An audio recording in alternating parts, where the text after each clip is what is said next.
Y esta lección va a ser un poco larga, entonces vamos a dar inicio de una vez.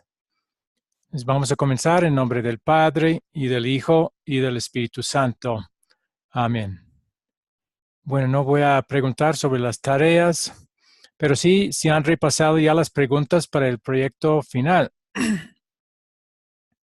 Porque ya el jueves es el último día y ya ese proyecto está debido al final del día. ¿Han repasado las preguntas? Sí, sí, hermano. ¿Y está en proceso de contestarlas? Claro que sí, sí, sí. Ya. Ok. Nos he corregido bastante, bueno, este curso y todos los cursos que estamos dando. En algún momento tenga dudas con respecto a las preguntas, me las puede hacer. Gracias. Bueno, vamos a repasar, como siempre, nuestra relación con Dios.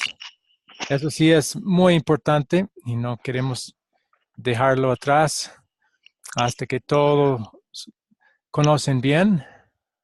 Eufresia, ¿cómo está? Bienvenida a la clase. Su audio no está funcionando. Ahí está. Ok. Bienvenida. Bien. Entonces, Emanuel, bienvenido. Buenas tardes, pastor. Muchas gracias. ¿Cómo están? Ok. ¿En qué se basa nuestra relación con Dios?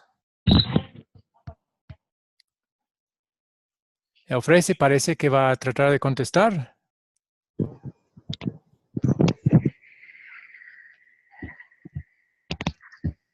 Se basa en Cristo. ¿Qué? Se basa en Cristo y de qué Todo manera. lo que hizo Cristo en vida y muerte, ¿no? Como sustituto nuestro, ¿no? Ok. Cumpliendo con todos los mandamientos y preceptos de Dios en su vida y en la muerte, pagando el precio por todos nuestros pecados, de toda la humanidad, Muy de bien. antes, de ahora y de los que vendrán. Y de esa manera ha podido darnos a nosotros gratuitamente esa buena El relación perdón. con Dios, el perdón y la vida eterna. Entonces, si todo lo hizo Cristo para nuestra relación con Dios y para la salvación, la vida eterna, ¿para qué sirven las buenas obras? Son gratitud, ¿no? Gratitud y amor, por ese amor que Él nos tuvo, nosotros correspondemos, ¿no? En gratitud. Ok, es la reacción natural cuando alguien nos ha tratado muy bien, con mucho amor. Lo que Dios quiere es que tengamos gratitud en el corazón y mediante ella servirle. Entonces, ¿para qué sirve la fe? Para recibir ese, lo que por gracia nos da, ¿no? El perdón, para poder recibirlo, ¿no? Recibirlo personalmente, sí. Muy Ajá. bien. Recibir el beneficio. Ok, ¿y para qué sirve el arrepentimiento? Nos prepara para poder apreciar lo que Él hizo por nosotros. Muy bien. ¿Todos de acuerdo? Renzo ha contestado todas las preguntas, pero ¿todos están de acuerdo con lo que él ha dicho? Sí, sí, sí. Estamos de acuerdo, estoy de acuerdo. Ok, muy bien, Erwin. Eufresia, ¿está de acuerdo? Sí, Ok, muy bien. Sé que Emmanuel está, porque Emmanuel también ha contestado bien antes. Marcos, ¿está de acuerdo? Sí, sí, estoy de acuerdo, pastor. Estoy de acuerdo, Muy sí. bien, me alegro. Bien. Entonces, la semana pasada analizamos un poco más al fondo las enseñanzas de la Iglesia Católica y cómo difieren con lo que enseña la palabra de Dios, sobre todo con respecto a nuestra salvación y nuestra relación con Dios. Pero esta vez vamos a ver un poco más sobre las iglesias reformadas o evangélicas. Y creo que la mayoría de ustedes, con algunas excepciones, han salido o son miembros de alguna iglesia evangélica o reformada. Entonces, esta clase es de suma importancia para ustedes. Y también, aun si no, es para ayudar a personas que sí están en esas iglesias, son miembros y siempre van a estar escuchando las doctrinas que no son completamente correctas. Bien, hay una introducción La mayoría de las personas que tienen un conocimiento básico de la religión podrían decir que la Iglesia Católica Romana enseña una salvación por obras y la Iglesia Protestante una salvación por fe. En apariencia, eso sería un muy buen análisis. No obstante, cuando usted examina la Iglesia Protestante más al fondo, verá que tiene mucha similitud a la Iglesia Católica en muchos casos. Sobre todo en cuanto al enfoque en lo que el hombre tiene que hacer o dejar de hacer. Otra suposición que muchas personas tienen es que todos los grupos protestantes enseñan básicamente la misma cosa, siendo únicamente diferentes las costumbres externas. Pero esto no es verdad. Aunque es cierto que los luteranos fueron los primeros en ser llamados protestantes durante el tiempo o la época de Lutero, identificar a luteranos con otros protestantes o con la teología reformada no sería correcto. Teológicamente hablando, los luteranos confesionales están clasificados separadamente en forma distinta y las diferencias son muy notables e importantes. El propósito de esta lección es el de seguir formando una nueva identidad para nosotros mismos. Nuestra meta fundamental es que ustedes se den cuenta de que no hay otra iglesia que enseñe tan clara y responsablemente el mensaje del puro evangelio como lo hace una verdadera iglesia luterana confesional. Bien, con esa introducción ya nos toca ver la primera parte, el video de la primera parte de esta clase. ¿Alguien tiene alguna pregunta o comentario antes de ver el video?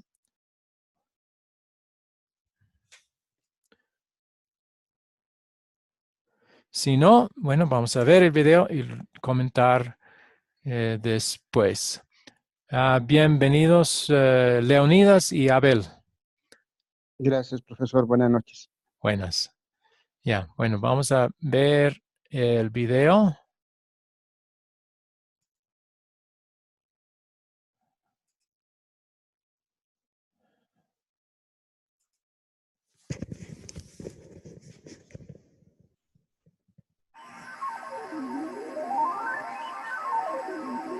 Bienvenidos a la tercera lección de este curso, que está diseñado para ayudarles a determinar su identidad espiritual. En la última lección mostramos las diferencias que existen entre la Iglesia Católica Romana y la nuestra. En esta lección continuamos examinando las diferencias entre las iglesias evangélicas y la nuestra. También veremos las diferencias a través de una conversación entre Eduardo, miembro nuestro, y Silvia, miembro de la Iglesia Evangélica. La conversación comienza cuando Silvia asume que si Eduardo no es católico, entonces cree lo mismo que ella. Para responder a este pensamiento, Eduardo dice: ¿es cierto, Silvia, que nuestras creencias son más similares a las tuyas que a las de la Iglesia Católica Romana? No obstante, todavía hay diferencias importantes entre las enseñanzas de los evangélicos y las nuestras. ¿Y cuáles son esas diferencias? Bueno, Silvia, hay diferencias con respecto a cómo entendemos el bautismo, la Santa Cena, lo que sucederá en el último día, el papel del hombre en su conversión y algunas más. Además, hay lo que yo llamo un espíritu de legalismo y expectativas falsas. Creo que deberías decirme más. En primer lugar, sobre el bautismo. La diferencia fundamental entre tu iglesia y la mía se basa en la pregunta: ¿qué es el bautismo? O más específicamente, ¿tiene el bautismo el poder de crear fe y mediante esa fe ofrecer el perdón del pecado, o no? Nuestra posición es que sí. El bautismo tiene poder para crear la fe y mediante esa fe ofrecer el perdón de los pecados. La posición de tu iglesia es que el bautismo no tiene ese poder. Para los evangélicos, el bautismo es un acto de obediencia a Dios que hace un adulto que ya tiene fe. Esto explica por qué nosotros bautizamos a los niños y ustedes no. Mira, Silvia, para nosotros el bautismo es más que un acto de obediencia que el hombre hace para agradar a Dios. Es más bien algo que Dios hace por nosotros. El bautismo es un regalo poderoso, un medio de gracia por medio del cual el Espíritu Santo crea la fe en nuestro corazón. Por eso bautizamos a todos, a los niños que no tienen fe, para que la tengan, y a los adultos creyentes no bautizados, para que la fe que tienen sea aumentada y fortalecida. Pero Eduardo, ¿en realidad necesitan ser bautizados los niños pequeños? Silvia, los niños necesitan el perdón de sus pecados, tanto como los adultos. Y este perdón, tanto para los niños como para los adultos, viene solamente por medio de la fe en Cristo Jesús. Afortunadamente, el bautismo tiene el poder para crear tal fe, aún en los niños pequeños. Pero Eduardo, ¿cómo puede un bebé tan pequeño creer en Jesús cuando ni siquiera puede pronunciar el nombre de Jesús? Puede hacerlo, así como un bebé es capaz de recibir y corresponder el amor de la madre, aunque no pueda expresar ese amor en palabras. También puede recibir y dar el amor de Cristo, aunque no pueda expresarlo en palabras. Digo esto porque fe y amor no son asuntos del intelecto, más bien son cosas que suceden en el corazón, no solamente en el caso de los bebés, sino también en los adultos. Vamos a ver si entiendo lo que acabas de decir.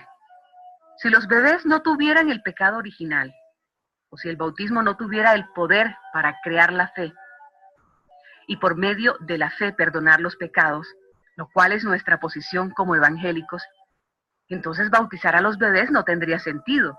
Así es. Pero si los bebés tienen el pecado original, y si el bautismo es poderoso, si el Espíritu Santo lo usa para crear la fe y ofrecer el perdón, entonces también será beneficioso bautizar a los bebés, aunque no puedan pensar, porque la fe y el perdón entran por el corazón, no por la mente. Lo has dicho muy bien, Silvia. Entonces mi pregunta es, ¿por qué enseña tu iglesia, Eduardo, que el bautismo tiene poder? Porque la Biblia siempre habla de bautismo como de algo que tiene poder.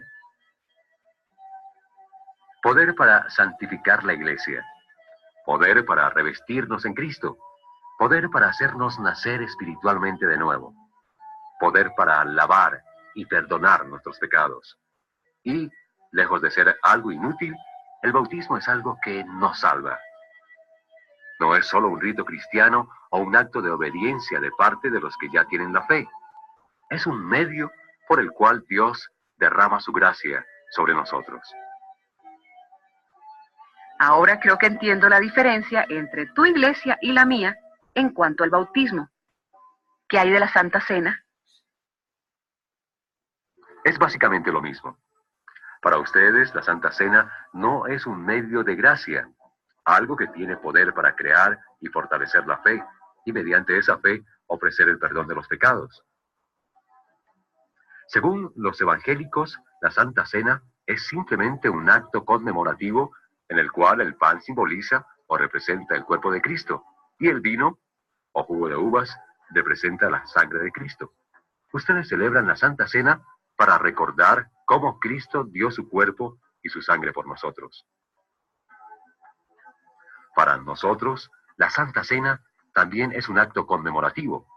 Es algo que hacemos en memoria de Él, o sea, para reflexionar sobre el hecho de que hemos sido salvos por medio de su cuerpo y sangre entregados en la cruz. Pero para nosotros no es solo un acto conmemorativo. No es solamente algo que hacemos para agradar al Señor. En la Santa Cena, el Señor hace algo por nosotros. Nos da su cuerpo y su sangre junto con el pan y el vino para el perdón de los pecados. Me parece que ustedes tienen el mismo concepto que los católicos en cuanto al bautismo y la Santa Cena. No, no es cierto. En realidad, eso no tiene nada que ver con el tema. Si algo es parecido a la religión católica o no, no tiene importancia. Lo importante es si es bíblico o no. Y nuestro concepto de la Santa Cena es bíblico.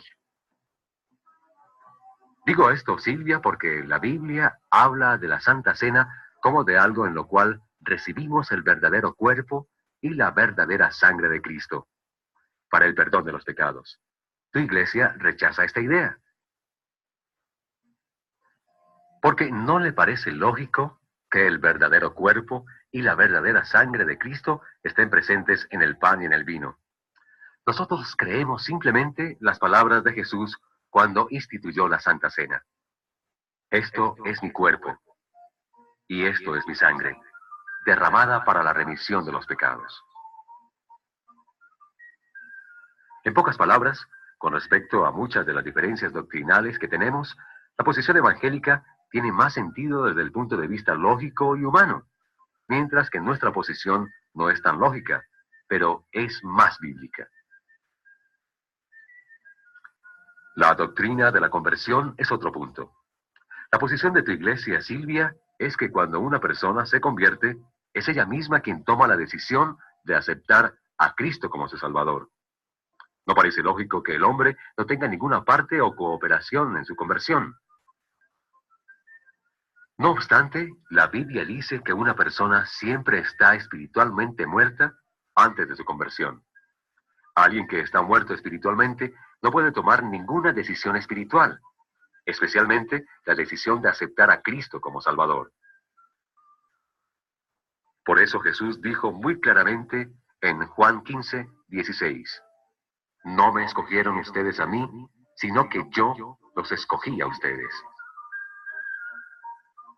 Y San Pablo agrega en 1 Corintios 12:3, nadie puede decir o creer Jesús es el Señor, sino por el Espíritu Santo.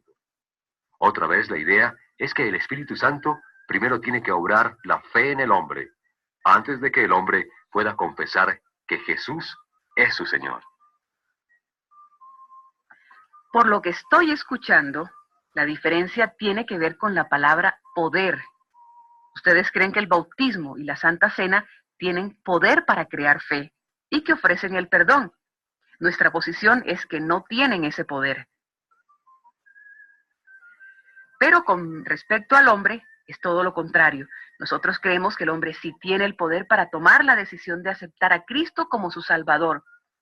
Mientras que la posición de ustedes es que el hombre está muerto espiritualmente y que no tiene ningún poder para confesar a Cristo como su Salvador, a menos que el Espíritu Santo obre primero la fe en su corazón. ¿Son estas las únicas diferencias doctrinales entre nosotros? No, hay otras, pero voy a mencionar solo una más. La mayor parte de ustedes enseña que en los últimos tiempos Jesús establecerá un reino de paz aquí en la tierra que durará 1000 años, llamado el milenio. Relacionados con esta doctrina están el arrebatamiento, la gran tribulación y las 2 resurrecciones, entre otras. Todas estas cosas provienen de una interpretación de algunos versículos que para nosotros no es solamente errónea, sino que atenta también contra el concepto global de la Biblia. ¿Cómo? Me refiero al hecho de que Jesús no habló de un reino terrenal, ni en esa época, ni en el futuro. Dijo, mi reino no es de este mundo. Tampoco habló de una paz terrenal. Al contrario dijo, no crean que he venido a traer paz a la tierra. No vine a traer paz, sino espada. Ni siquiera debemos esperar tales cosas aquí en la tierra, porque nuestra ciudadanía está en el cielo. Entonces, para resumir, tenemos diferencias con respecto a ciertas doctrinas porque interpretamos la Biblia de diferentes maneras. Sí, es cierto que tu interpretación de estas doctrinas es más lógica desde una perspectiva humana, pero nuestra interpretación es más bíblica. Además de estas doctrinas específicas, hay otra cosa de una naturaleza más general que nos separa. Tiene que ver con lo que la iglesia evangélica hace con el evangelio. Veremos este punto con más detenimiento en la segunda parte de esta lección. Por ahora veamos el ejercicio de repaso y refuerzo.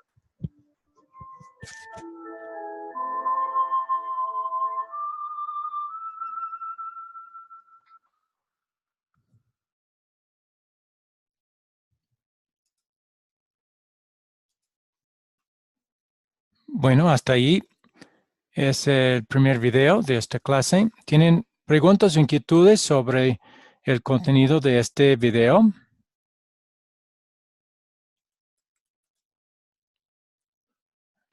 Yo sí, hermano. Ok. Bienvenida, Maricela, a propósito. Dios le bendiga, hermano. Buenas tardes. Buenas, sí. Con respecto del bautismo a los niños, Sí. dice la palabra de Dios que todos los niños son de Cristo. No, no dice Entonces, eso. No dice eso. Los que tienen fe son de Cristo. No dice que los ¿así que dice? tienen fe son de Cristo. Dice de los Dice tales todos es el los reino de niños. Dios, pero está hablando de niños que tienen fe en Él. Pero niños de qué edad, hermano? Desde Porque la concepción.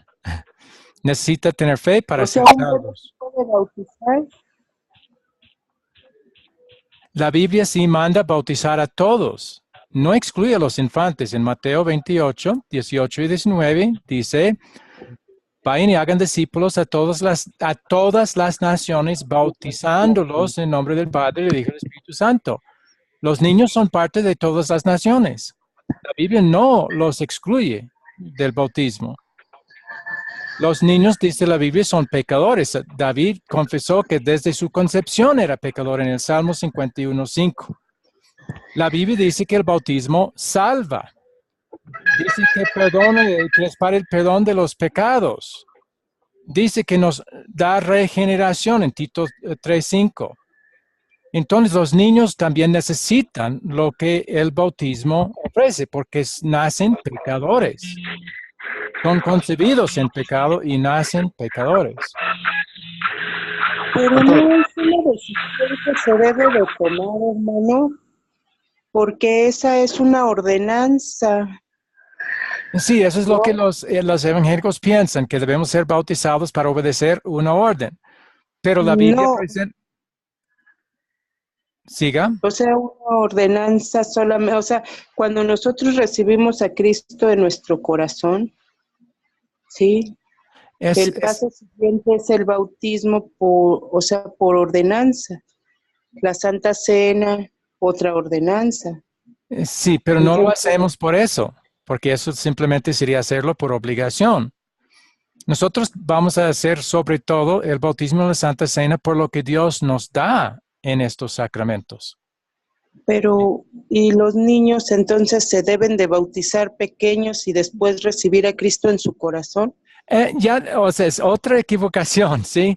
De que el hombre tiene que recibir a Cristo en su corazón. Entonces, ¿de quién depende su salvación? Si el hombre tiene que recibir a Cristo en su corazón para ser salvo. Entonces, depende del hombre, de la persona. Yo ya me revolví, hermano.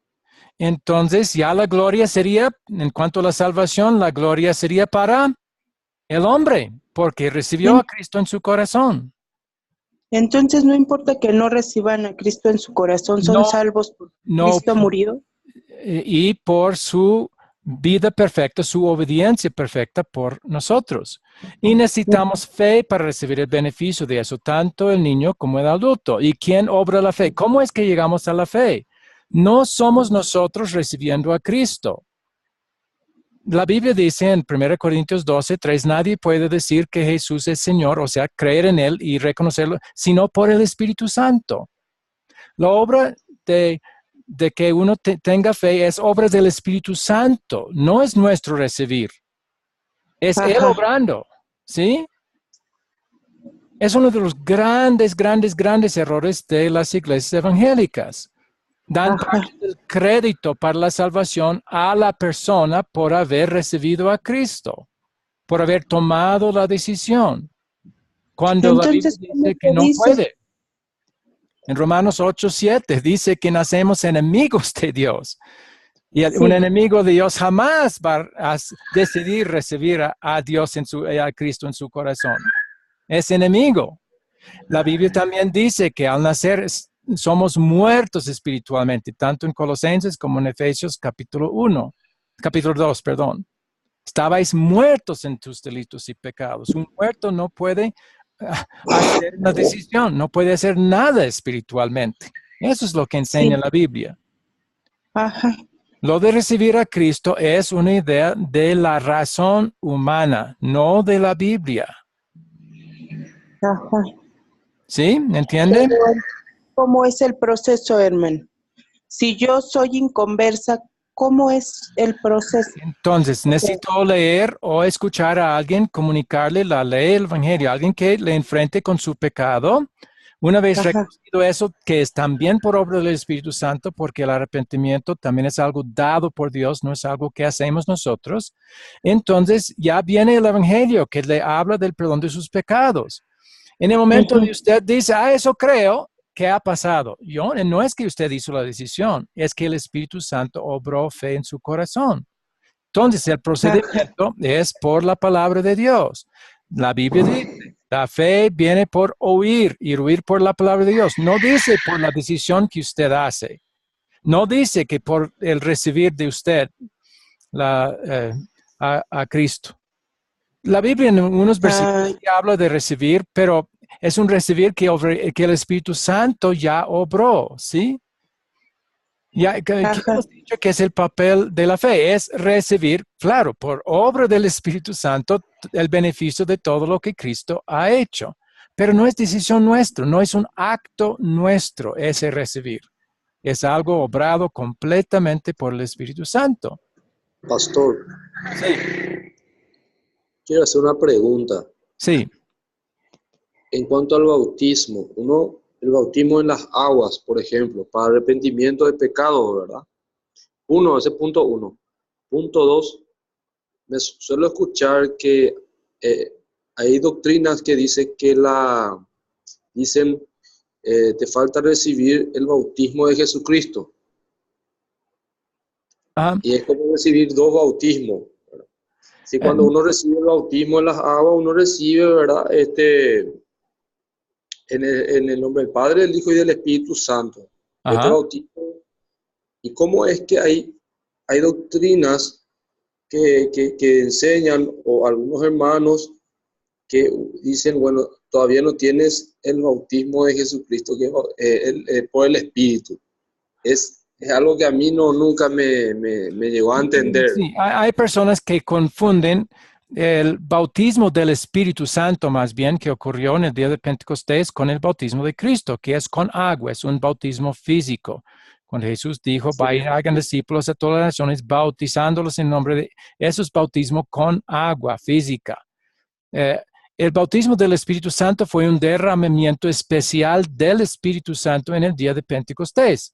Algo que se repitió algunas veces, pero no se repite hasta el día de hoy. Entonces, esa es una confusión. Muchos piensan que puesto que unos recibieron un bautismo especial, excepcional del Espíritu Santo, eso tiene que suceder a lo largo de todo el Nuevo Testamento. No es así. La Biblia no dice que eso va a suceder a lo largo de todo el Nuevo Testamento. Eso es un tema muy largo para hablar, pero brevemente eso es lo que vamos a decir sobre eso. Pero cuando Jesús mandó bautizar en nombre del Padre, Hijo y Espíritu Santo, está hablando de un bautismo con agua. En su nombre, y en nombre de la Trinidad, sí. Perfecto. Y es ese bautismo que vamos a querer dar también a los infantes, porque lo necesitan. No hay motivo para no bautizarlos. ¿Dónde dice la Biblia no bauticen a los infantes? No lo dice. Sí dice, bautízalos en Mateo 28. Bautice a todos y son incluidos. O sea, hay malas enseñanzas por lo visto. Sí, es una de las malas. Y la razón principal por esa diferencia es que han concluido los evangélicos que enseñan que no se debe bautizar a los infantes, que puesto que eso estamos de acuerdo, ellos no tienen la capacidad de hacer decisiones por Cristo, pero nadie lo tiene. Eso es el error. el hecho de que no bautizan al infante es debido a su error que dice que el hombre tiene que decidir, el hombre tiene que hacer el acto de recibir, de creer. Y no es así, no es así. Es por obra del Espíritu Santo, por medio de la palabra de Dios, que alguien llega a la fe, no por su propia decisión. Y Jesús lo confirmó, y hay un versículo en el video que lo dice. Jesús dijo que vosotros no me elegisteis a mí, yo os elegí. La elección, la decisión no es de nosotros, es de Dios, de Cristo, del Espíritu Santo. Sí. Perfecto, gracias. Pastor, buenas noches. Una consulta sobre el bautismo, el bautismo también, no sé. Sí. Ya, como que un poco me estoy confundiendo también ahí. Mire, y por ejemplo, entonces, el bautismo católico, ¿cuántas veces tiene que uno bautizarse en todo caso? Porque, bueno, yo sé, yo una me sola bautizado, vez. Es otro grande error, y ahí está lo extremo de Calvino. Pero si te bautizaste en la iglesia católica, es válido. ¿eso tiene validez en cualquier iglesia? Es válido el bautismo de la Iglesia Católica porque se hace con agua en nombre del Padre y del Hijo y del Espíritu Santo, el único verdadero Dios. Entonces, y entonces lo que uno de repente recuerde hizo de adulto, nuevamente tomando, no sé, pensando, llegando a convencerse de que, bueno, uno cometió tantos errores en su vida, que anduvo mal, ¿no? Y entonces uno siente, ¿no? Sientes esas ganas de acercarte más al Señor, ¿no? Y bueno, y te van guiando otras personas, ¿no? Y tú sientes, ¿no? Que estás haciendo, lo sientes tú, ¿no? O sea, tienes la fe, uno lo siente, ¿no? Y lo ejecutas nuevamente. Eso, ¿en qué queda ya eso? Pero el bautismo que ha servido es el primero, el que dio la Iglesia Católica originalmente. Lo correcto, cuando uno ya siente el peso de los pecados y que si uno ha perdido la fe en Cristo después de su bautismo, es volver a aferrarse a las promesas en el bautismo. No hay necesidad de repetir. La Biblia habla de un solo bautismo y una vez hecho, no hay necesidad de hacerlo más. Y si uno lo ha hecho de nuevo, ¿qué pasó con que lo ha hecho de nuevo? El que significa que no ha entendido el hecho de que el bautismo católico también es válido. Y ahí viene lo extremo de Calvino y Zwinglio, que dijeron cualquier cosa de la Iglesia Católica tiene que estar mal. Pero en lugar de analizar bíblicamente, simplemente han rechazado todo lo que tiene apariencia de católico o similitud. Pero no es así. Si hay algo que la Iglesia Católica ha hecho correctamente, entonces no hay motivo, bíblicamente no hay motivo de cambiar. El error grande de la Iglesia Católica es que enseña salvación por obras. Y eso sí vamos a rechazar fuertemente. Claro, y con respecto y los niños en todo caso, ¿no? Por ejemplo, dicen que cuando son pequeños no pueden tomar su decisión y que son protegidos si sus padres creen, ya son protegidos, no son salvos, ¿no? Por los padres. No, la Biblia no dice que alguien puede ser salvo por la fe de otro, de ninguna manera. Se equivocan, toman fuera del contexto el texto sobre el carcelero de Filipos y dijo, serás salvos tú y tu casa. Pero la casa no fue salvo por la fe de él. Pablo fue a la casa y predicó el mensaje y ellos creyeron. Fueron salvos por su propia fe en el mensaje que Pablo y Silas les predicó, no por la fe del carcelero. ¿Sí? Entonces, eso sacan del contexto y llegan a una conclusión equivocada. Los niños necesitan su propia fe. Y la Biblia dice en Tito 3:5 que el bautismo son aguas de regeneración. Les da fe. La Biblia dice en primera de Pedro 3:20 y 21. El bautismo salva. Entonces, vamos a aferrarnos. Esos niños necesitan ser salvos. Necesitan llegar a la fe. Pero ellos, no, pero yo tengo mis hijas que ya están bautizadas en la católica. Entonces, pero sin embargo ellas, bueno, la mayorcita que está en la edad de adolescencia está un poco rebelde. Y yo recién también, que como digo, que yo también estoy corrigiendo yo me entiendo de todo, como yo anduve antes, no hice las cosas bien, ¿no? Yo nunca le llevé la doctrina al Señor y ahora hay resistencia de ella por siquiera escucharme algo, ¿no? Entonces, de lo que yo ahora ya... No habrá que rebautizarlas, solo cuando hay oportunidad. Es posible que ya, o sea, no hay tanta posibilidad como antes por su rebeldía, pero cuando hay oportunidad, enseñarles sobre Cristo y lo que hizo y lo que recibieron en su bautismo. Entonces, ya el Espíritu Santo va a trabajar en su tiempo, de su manera, ¿sí? Entonces, lo eso mismo, es el remedio. lo mismo, algo similar sucede con mi esposa, porque hemos tenido, entiendo. nuestra situación está un poco complicada, entonces ya se resiste pues a escucharme lo que yo tenga que hablarle, pero sí, yo entiendo que ahí tengo que, bueno, trabajar en la relación que sea restaurada, ¿no? Pero el tema es de que si ellas en un momento todo se soluciona, no todo llega a arreglarse,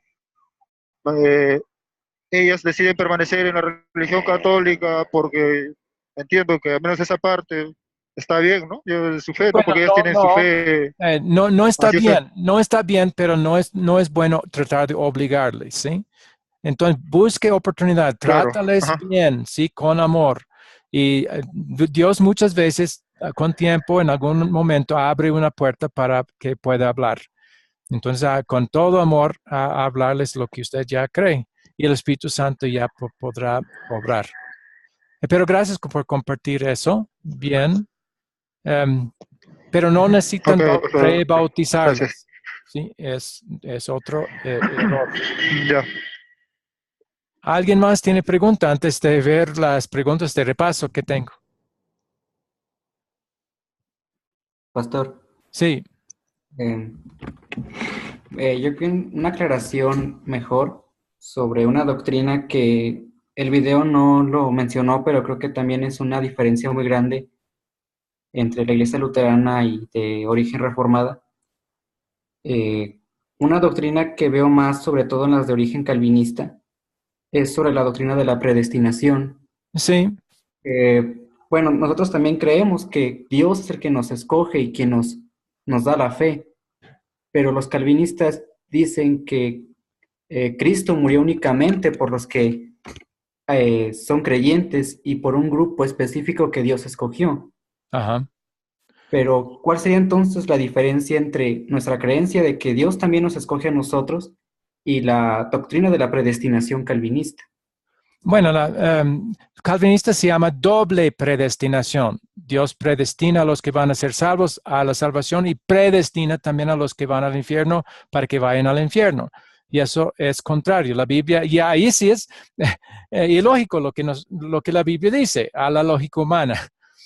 Porque sí, Dios escogió a los que se salvan para su salvación, para darles fe, pero no, la Biblia jamás dice que Dios ha escogido a los que van a su condenación a la condenación. La culpa siempre queda con ellos por haber rechazado lo que Cristo les ha ganado y ofrecido a ellos. El problema es que todos nosotros estábamos rechazando y aún así el Espíritu Santo nos convirtió. Entonces, hay cosas que no vamos a poder resolver, lógicamente. Simplemente necesitamos aceptar lo que la Biblia dice. La Biblia dice en 1 Corintios 5, por todos murió. Ahí está. De tal manera amó Dios al mundo. Otro en 1 Corintios 5, Dios estaba en Cristo reconciliando consigo al mundo. Eso es, cuando dice al mundo, son todos. No imputando a los hombres, no dice a algunos hombres, sino a los hombres sus pecados y transgresiones. Ahí hay muchos. Dios no quiere que nadie se pierde. Entonces, si Él predestina a los que van a ir al infierno, lo quiso hacer. Cristo, mirando a Jerusalén, lloró sobre la ciudad y dice, ¿cuántas veces quise yo? Ahí está su voluntad. Él ha querido que fueran salvos. Pero al final de ese versículo, pero no quisisteis. Por eso se condenan, porque no querían. El problema es que nosotros tampoco queríamos, porque éramos enemigos. Romanos 8:7 dice que todos éramos antes de llegar a la fe enemigos. Aún así nos convirtió. Ahí está el problema. Sí, es algo ilógico en nuestra lógica, pero la Biblia Dios quiere que nada más digamos lo que la Biblia dice. Y la Biblia dice que sí, en 1 En Efesios 1, todo el capítulo 1 habla de nuestra predestinación, pero para la salvación. No habla, no dice que los que no creen son predestinados para la condenación. Eso es algo inventado por los calvinistas, porque les es lógico, tiene que ser así. Si eligió este grupo para una cosa, el otro grupo tuvo que haber elegido en su soberanía para lo otro. Pero entonces ya eso contradice muchas cosas que dice la Biblia, así no podemos aceptarlo. Dios quiere que todos los hombres sean salvos y que vengan al conocimiento de la verdad. Por todos murió. Entonces, esas son referencias claritas. Y simplemente vamos a someter nuestra razón a lo que dice la Biblia.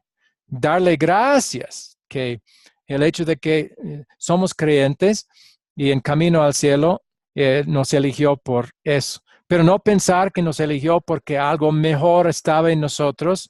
Éramos más propensos a creer. No, éramos enemigos, igual. Todos muertos en delitos y pecados. No hay diferencia, dice Romanos 3, 22. Entonces, Pastor, todo eso necesitamos, vamos a creer simplemente. Pastor, ¿me puede decir? Bueno, sí, mira, hay otro que tiene pregunta primero. ¿Quién habló primero? ¿Leonidas? una sola pregunta, pastor. Marcos, ok. Sí, cuando uno se bautiza, así como el hermano que estuvo hablando del otro lado, ¿verdad? Católico, se bautizó en su niñez, después se bautiza en la iglesia evangélica, ¿verdad? Y ahí te convierten en miembro de la iglesia. ¿Eso es bíblico? No, no es bíblico, que hay que bautizarse para llegar a ser miembro de una iglesia cristiana. Simplemente necesita aferrarse y confiar en lo que recibió en el primer bautismo. Entonces, en cuanto a llegar a ser miembro, sí, ahí necesita hacer una confesión de lo que cree, ¿sí? ¿Ustedes creen esto? Yo estoy de acuerdo, creo lo mismo. Ahí sí tiene con que ser miembro de una congregación. No necesita ser bautizado para ser miembro. Simplemente necesita hacer confesión de lo que usted cree y comparar si es lo mismo que la congregación afirma. Perfecto, pastor, perfecto. Gracias. ¿Listo? Ahora sí, Ana. No, le iba a preguntar esa misma pregunta, pastor. Ya. Ya. Ok. La misma pregunta que dijo el hermano le iba a preguntar. Sí, muy bien. No necesita ser bautizado para llegar a ser miembro de una iglesia. Un infante que es bautizado en nuestra congregación, sí, así también llega a ser miembro de la iglesia. Pero si fue bautizado antes en otra iglesia, no vamos a rebautizarlo para hacerlo miembro. Simplemente, si sus padres llegan, también recibimos a los niños como miembros de la congregación. Y después, cuando si llegan a una edad, sí les instruimos en la palabra y van a hacer su propia confesión después también. Es inclusive para recibir la Santa Cena. Sí. El miembro no recibe la Santa Cena. O sea, yo tengo un problema particular. Mi esposa es católica, ella solo se bautizó en la iglesia católica y como ella dice, no, yo ya me he bautizado, me dice. Ajá. Entonces, pero ella no puede recibir la Santa Cena, por ejemplo, ¿verdad? Sí, sí. Bueno, nosotros tenemos un rito y no es mandado, pero porque sí la Biblia quiere que la comunión es una evidencia también de unanimidad de fe. Entonces, no debemos comulgar hasta que sepamos que somos unos en la doctrina y la fe. Entonces, sí vamos a instruir a las personas antes de que reciban la Santa Cena para ver si realmente creen lo mismo que nosotros y que tengamos esa unidad de fe. Entonces, y por eso tenemos un rito de confirmación en la cual la persona confiesa públicamente lo que cree. Pero se puede llamar otra cosa. Lo importante es que dé a la congregación el entendimiento de que sí, cree lo mismo en todas las doctrinas que cree la congregación. Eso es lo que se necesita para ser miembro, que tener unanimidad de doctrina y de fe. Perfecto, ¿sí? Perfecto. ¿Listo? Bueno, sí. Pastor, una sí. consulta, pastor. Sí. Sí, mire, entonces, si uno tiene esa doctrina correcta, no importaría dónde congreguen, cuál de las iglesias congregue. Por ejemplo, en el caso de una familia, de repente yo estoy en una iglesia evangélica, mi esposa está en una católica, y de repente mi hija en la iglesia luterana, pero sin embargo están siguiendo la doctrina correcta, no, claro que de hecho buscando pues no el material, la información, informándose y recibiendo la información y la guía del espíritu, ¿no? Que creo que es lo principal, ¿no? Sin llegar a, porque y si no tienen, y si no hay enfrentamientos, no hay cosas de ese tipo, ¿no? Que no deberían darse, ¿no? Porque a veces terminamos en pleitos porque quién es el que tiene la razón, ¿no? Pues ¿Qué iglesia es la correcta? A veces se termina en pleitos. La Biblia tiene que decidir, y como ya estamos viendo, no toda iglesia es igualmente válida para pertenecer. No, si una iglesia está enseñando falsas doctrinas, como la mayoría de las iglesias evangélicas, eso es lo que estamos viendo. Es doloroso verlo, pero es una realidad. Esas iglesias evangélicas dicen que depende de la salvación de uno, de la decisión que uno hace de haber recibido Cristo uno. Y eso es falso. Y eso perjudica grandemente la salvación. La persona que en el día del juicio dice a Cristo, déjame entrar en el cielo porque yo te acepté a ti, yo hice mi decisión, va a ser condenado esa persona. Está confiando en lo que él mismo ha hecho.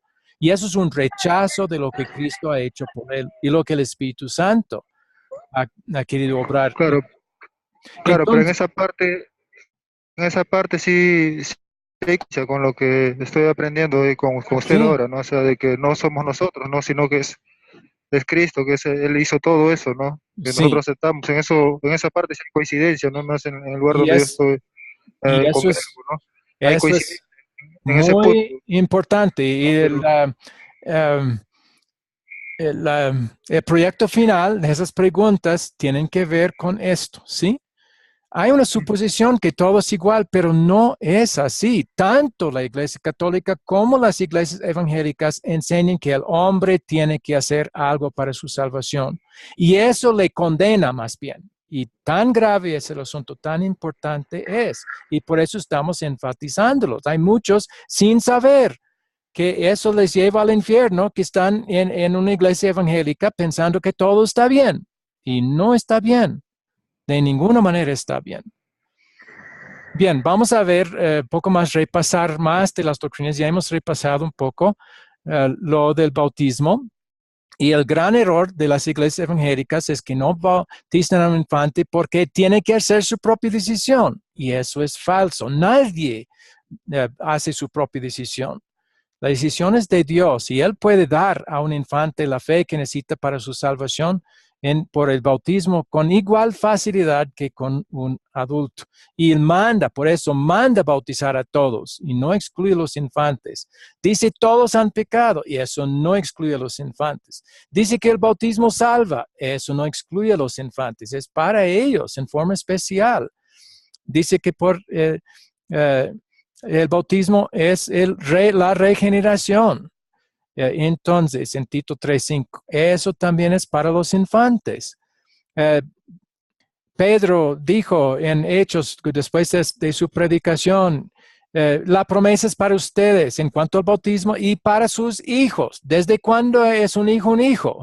Desde que nace, ¿verdad? O aún la mayoría de los padres entienden, bueno, ese bebé en el vientre de mi esposa es mi hijo. Entonces, el bautismo, las bendiciones del bautismo son para los hijos y no dice desde tal edad. Mateo 28 no dice desde tal edad, dice bautízalos. Entonces, por eso hacemos decirlo. Todo lo demás es por argumentos de la razón y la lógica, o de ideas preconcebidas que han venido de Calvino y Zwingli originalmente, pero no de la Biblia. Bien, entonces... Hermano, pero sí. Disculpe, otra pregunta. Sí. Pero hermano, aunque en la Biblia no se registre ningún bautismo de un niño... Es verdad, no hay registro, aunque lo más natural es, por ejemplo, en la casa del carcelero, Seguro que había niños, en todas las casas había niños. Entonces, cuando dice que fue bautizado y toda su casa, seguro que ahí había infantes y niños también. En una casa que no tenía un niño, un infante, rara cosa era. Y varias veces, en varias situaciones, dice que fueron bautizados toda la casa. Entonces seguramente, o sea, si aunque no lo registre, seguramente los bautizaron. Con toda seguridad. Y hay registros viendo la historia de la iglesia, donde los padres originales, después de los apóstoles, sí los bautizaban. Pastor. Pero eso no es lo que hace la doctrina. La doctrina se establece por lo que la Biblia dice del bautismo y a quién se debe bautizar. Si la promesa es para los hijos, entonces es para todos los hijos, de todas las edades. Y si dice bautiza a todas las naciones, esos son todas las naciones, incluyendo a los niños que están en las naciones. La persona que no quiere hacerlo debe probar. Mira, aquí dice la Biblia, no bautice a los infantes. Y no hay tal sitio en la Biblia. Pastor, sí. También, con respecto a lo que preguntó, también en Hechos 2:39, cuando el Pedro estaba predicando, y mencionó el bautismo, dice que esta promesa es para ustedes y sus hijos. Exacto. Ahí está el versículo que estaba hablando, sí. Y nos dice que en ese momento se bautizaron más de 3,000 personas. Ajá. Y pienso que también entre esas personas había infantes. Lo más seguro, sí. Y que el bautismo da perdón de los pecados. Cuando Pablo iba a ser, estaba ciego, entonces envió a Ananías Dios a él. Dijo, levántate, bautiza y lava tus pecados. El bautismo lava los pecados. Los niños nacen pecaminosos con el pecado original y hasta con actos pecaminosos. Y el bautismo lava esos pecados. Obviamente no puede lavarlos sin que haya fe. Entonces confiamos que también, puesto que el bautismo es el lavamiento de la regeneración, que al ser bautizados reciben la fe que necesitan para recibir ese perdón de sus pecados. Bien, muy bueno sobre el bautismo, pero hay otros. Pastor, sí. Pastor, una consulta también, o sea, justo, y sobre la Santa Cena, ahí cómo es el tema, donde, como la Iglesia Católica también lo practica, ahí entiendo que tanto el bautismo como la Santa Cena nos dan perdón de los pecados, ¿no? Pero eso es cuando uno ya tiene un entendimiento de que así es, ¿no? Pero si uno, la Santa Cena, ¿dónde la tienes que... ¿Dónde la puedes recibir? ¿En cuál de las iglesias? Digo yo, o sea, ¿tiene la misma validez? Estoy entendiendo que el bautismo, si ya te bautizaste en católico, ese tiene validez igual, ¿no? El problema en la Iglesia Católica es que tratan el pan como si fuera Dios, aún fuera del sacramento. Entonces hay adoración de la hostia en su medio, y eso es grave, grave, grave. La Biblia dice, y por eso en el proyecto final, en la última parte de la última pregunta, dije, compare con Romanos 16, 17. Ese versículo dice, sepárense de los que enseñan la falsa doctrina. Entonces, si nos basamos en lo que la Biblia dice, ahí no vamos a ir a la Iglesia Católica para comulgar, porque tienen errores doctrinales. Y Dios nos manda que vamos a querer hacerlo por gratitud, separarnos de los que persisten en enseñar y practicar doctrina falsa por la división que causa. Y eso aplica también a las iglesias evangélicas. Viendo ya que están enseñando falsedades con respecto a la salvación, con respecto al bautismo, con respecto a la Santa Cena, Dios ha dicho, sepárese de ellos. Claro, después de exhortar. Sí. Y otra cosa más, y respecto, por ejemplo, bueno, cuando yo me acerco ya mi necesidad de buscar, que no encontré en la Iglesia Católica, y buscando más, bueno, cambiar mi vida realmente, ¿no? De todas las cosas que me habían pasado. Yo hice una oración que haces en las iglesias evangélicas, ¿no? Donde aceptas a Cristo, ¿no? Pero todo es por fe y todos los cambios que han venido después en mi vida había bastantes cambios, cosas que antes no podía hacer, fueron quitadas de un momento así, como si hubieras apagado un interruptor nada más, ¿no? Entiendo. Y yo lo atribuyo que eso es al Espíritu Santo, ¿no? Al Señor que está obrando en mi vida, ¿no? Hay que tener mucho cuidado con eso, ¿sí? El Espíritu Santo obra con la pura doctrina, no con la mala doctrina. Cuando hay falsa doctrina, ¿a quién le interesa que la persona ponga su fe y confianza cuando hay falsa doctrina en esas experiencias y no en la palabra? Es Satanás. A Satanás le agrada. Mira, porque llegué aquí y hubo muchos cambios en mi vida. Estoy bien, gracias a Dios. Llegué al sitio correcto. No. Es mucho preferible una persona que no logra vencer todos los pecados del pasado, pero su confianza está en Cristo para su salvación únicamente y se mantiene separado de errores doctrinales. Esa persona está en mucho mejor estado que la persona que llega a una iglesia evangélica y muchos cambios positivos suceden en su vida, pero ya está confiado en esa doctrina por esos cambios. Uy, Satanás ha ganado grandemente en esos casos. Entonces, Dios en la Biblia quiere que no confíe en las experiencias, en los aparentes cambios, sino en lo que la palabra de Dios dice. Si está donde la palabra y también hay esos cambios, bien, pero lo principal, lo más importante es que esté bien basado en la correcta doctrina de la salvación, que es todo por Cristo y nada por las obras. Claro. Porque mire, Claro, hay muchas personas que sí también han dejado pecados, pero al final van a ir al infierno porque su confianza es en haber dejado el pecado y no en Cristo. Hay muchos que son llevados al infierno por eso, por la confianza en que han logrado cambios en su vida. Eso, la salvación no es por los cambios, es por Cristo. No, claro, todo eso es atribuido a eso, a Cristo, pues a Cristo, no, o sea, como le digo, en esa parte, en eso sí se coincide totalmente, ¿no? Sí, es posible, pero solo estoy diciendo, mucho cuidado, porque a Satanás le gusta hasta dar los cambios, ayudar a una persona a cambiar, pero para que confíe en los cambios. Y eso es tentador, donde enseñan así, especialmente donde enseñan así. Entonces, el hecho de que uno aparentemente ha recibido beneficios y logros en una iglesia no significa que ahí debe estar, ahí Dios quiere que esté. Él ha dicho, sepárese de donde hay falsa doctrina. No importa qué beneficios haya recibido. Entonces, eso es lo que Él pide y otra vez, en gratitud, vamos a querer hacer eso. Eso vamos a ver más también en la última lección cuando hablamos de qué es una iglesia confesional y a qué tipo de iglesia quiere Dios que sea fiel y que sea miembro. Bien. Gracias, Renzo. Son importantes esos puntos. Entonces, la Santa Cena, ¿cuál es la diferencia entre lo que la Biblia enseña y la iglesia luterana y lo que enseñan las iglesias evangélicas? ¿Cuál es la diferencia principal? La no idolatración, ¿no? Ese del pan, de la hostia.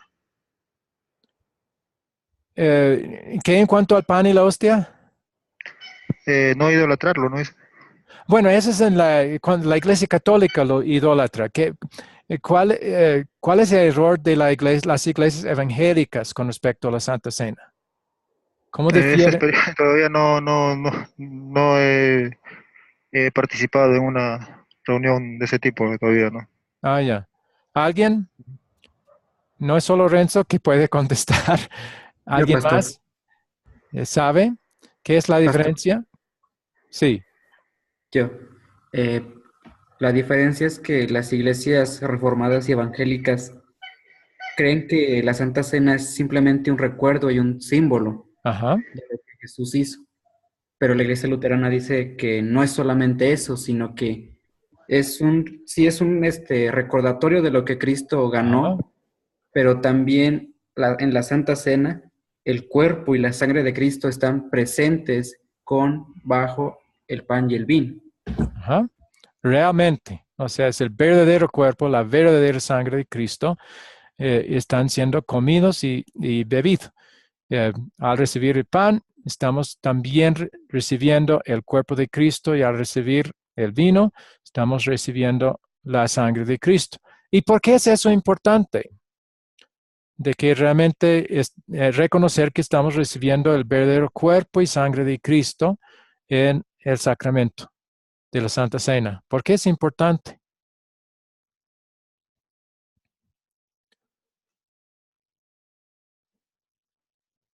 ¿Qué más ofrece?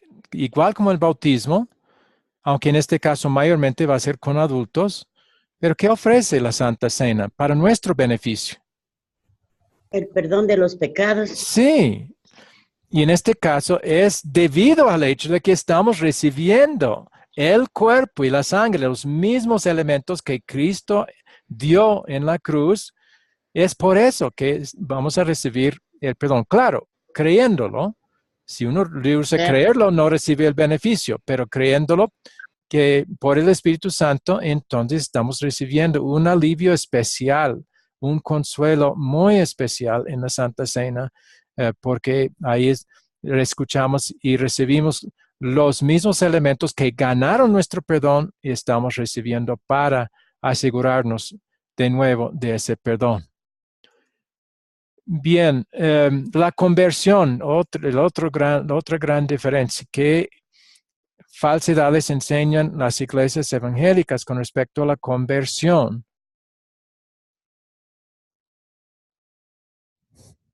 Según ellos, ¿quién es responsable por la conversión? El hombre. El hombre mismo. Y ahí sí, en la segunda parte vamos a ver que las iglesias evangélicas hablan mucho de dar gloria a Dios. Gloria a Dios, gloria a Dios. Pero en esto están dando gloria ¿a quién? Al decir que el hombre tiene que hacer la decisión. El hombre tiene que obrar la conversión en su propio corazón. Tiene que llegar a la fe por él mismo. ¿Quién recibe la gloria entonces? Ya no es Dios, es el hombre mismo. Es el hombre que va a recibir la gloria. Y así están contaminando el evangelio. Y la persona que realmente cree eso, que es por lo que yo hice, que llegué a ser cristiano y voy a ser salvo, esa persona va a ir al infierno al final. Tan grave y importante es esto. Sí. Un comentario nada más cortito. Sí. Es muy delicado este tema porque realmente es, aparte de ser tan interesante, quizás yo por mi mucha ignorancia que tengo, ya me estoy asombrando de muchas cosas. Yo me estoy yendo a una iglesia pentecostal. Sí. Entonces, también en donde voy, no me enseñan, bueno, la Santa Cena va a ser esto, no hay una, sino que yo me animo a decir yo, ¿verdad? ¿Por qué? Porque yo mismo busco tratar de entender qué la doctrina pentecostal, a dónde me está llevando, qué me quieras entender. Entonces, son puntos que de repente, ahora, por ejemplo, me zarandea un poco, por decirlo así, pero también el entendimiento que refleja va más allá ya del punto a que quizá desistir y decir, creo que no estoy en la doctrina indicada o no estoy en la sana doctrina.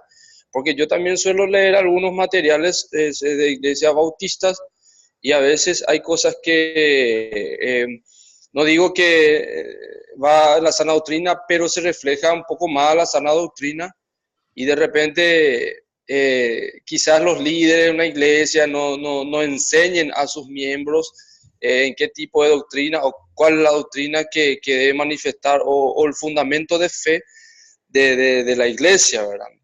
Entonces, yo por ejemplo me pongo en una posición y digo, entonces estoy camino al infierno, puedo decir actualmente.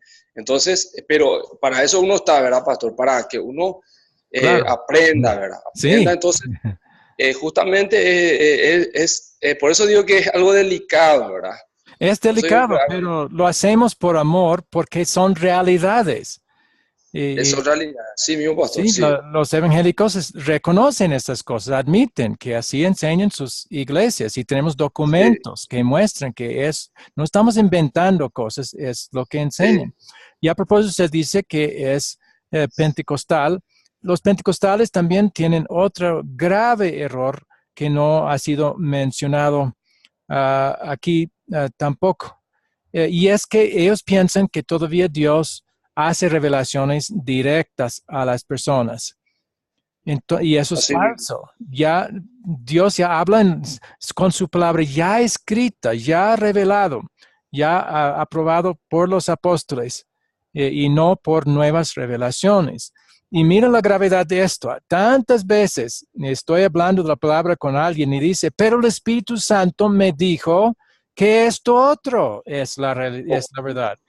Ocurre y de repente, de repente un miembro puede decir, pero ¿por qué el Señor no me habla? O sea, uno puede querer esperar una revelación de esa manera, sabiendo que en la palabra ya se tiene toda la revelación. O sea que ahí está un hermano, un cristiano, puede sentirse angustiado. Por eso de repente yo creo que muchas personas entran en ese trance y que no entienden qué pasa con él, por qué a él le dice que le habla y por qué a mí no me habla, cosas de esas, ¿me entiendes? No sé si cómo me explico. Sí. ¿Y cuál es la solución? Si alguien quiere que Dios le hable, ¿a dónde vamos a buscar? En su palabra. En la Biblia, exacto, ahí está su palabra. No aparte de esa palabra. Yo tengo maneras de mostrar bíblicamente, pero tomaría demasiado tiempo en ese momento. Solo estoy indicando. Si alguien está interesado, quizás después yo podría mostrarles por qué bíblicamente no podemos confiar, no debemos esperar nuevas revelaciones que acabaron en la época de los apóstoles. No vamos a terminar nunca, ¿verdad? ¿Cómo? Perfecto, o bien no vamos a terminar nunca el tema. Esta clase, sí. Pero solo quería, puesto que usted ha dicho que es pentecostal, ha sido pentecostal, es otro grave error, porque eso les lleva, ¿qué se puede decir a una persona que dice el Espíritu Santo me dijo? Ya no hay nada que decir, no puede presentar la palabra, la Biblia, nada, porque ya está convencido que Dios ya le ha hablado personalmente. Tantas falsas doctrinas están siendo creídas por que la gente piensa que Dios le ha revelado nuevamente algo fuera de la Biblia.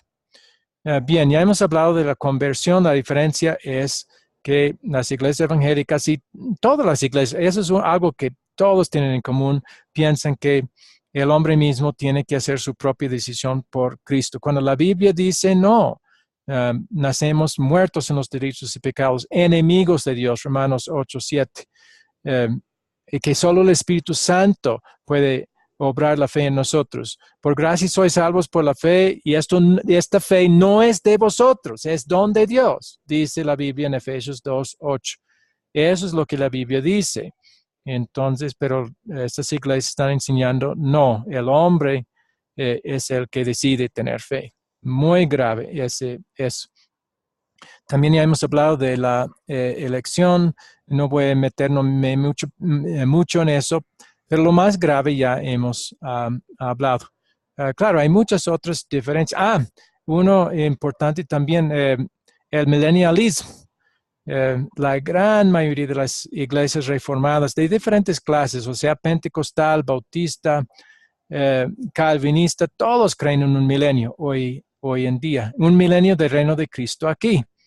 Pero sacan esa creencia de Apocalipsis, que sí es un libro simbólico que habla de una visión que Juan estaba viendo, y en esta visión vio y escuchó ciertas cosas que sí son simbólicas y tienen un significado verdadero en la vida, pero la manera de interpretar algo que es simbólico es usar el resto de las escrituras, y las escrituras manifiestan claramente que el reino de Cristo no es terrenal de ninguna manera. Jesús dijo, mi reino no es de la tierra.